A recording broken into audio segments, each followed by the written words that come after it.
This is a Zen scripture called Calming the Mind. Too much knowledge leads to overactivity. Better to calm the mind. The more you consider, the greater the loss. Better to unify the mind. Excessive thinking weakens the will. The more you know, the more your mind is confused. A confused mind gives rise to trouble, and a weakened will obstruct your way. Do not say there is no harm in this. The ensuing pain may last forever. Do not think there is nothing to fear. The calamities churn like bubbles in a boiling pot. Water dripping ceaselessly will fill the four seas, and specks of dust not wiped away will become mountains. Protect the branches to save the roots. Though a small matter, it's not trivial. Close the 7 orifices. Shut off the senses. Pay no heed to forms and do not listen to sounds. Listening to sounds, you become deaf. You become blind observing forms. Literature and art are busy gnats in the air. Technique and ability, a solitary lamp in the sun. Those able and talented ones are really stupid fellows. Discarding the pure and simple, they drown in too much beauty.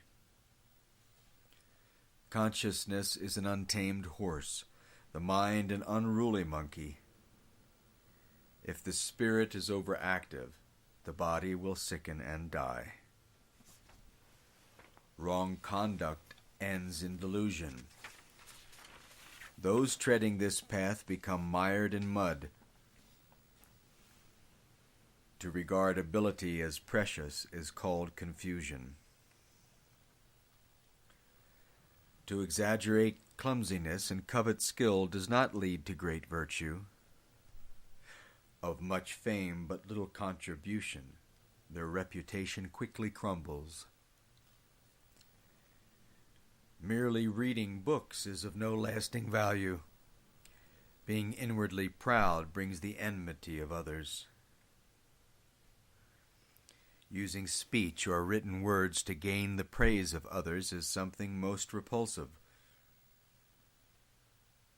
What common people regard as auspicious, the sage takes as evil. The enjoyment gained is fleeting, but the sorrow is everlasting. Beware of shadows and tracks. The farther you leave them, the better. Sitting upright in a shade of a tree, neither traces nor shadow remain. Worries of birth and distress of old age are products of your own thoughts.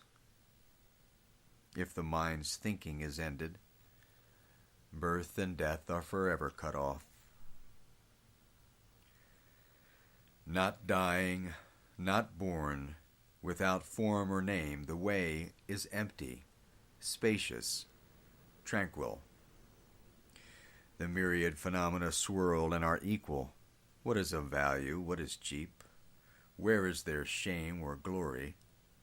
What is excellent or inferior? How can there be heavy or light? The clear sky puts purity to shame. No brightness compares with the brilliant sun. Stable, unmovable, established in unity with all things. I respectfully present this poem to all virtuous ones so that you may read, understand, and be relieved.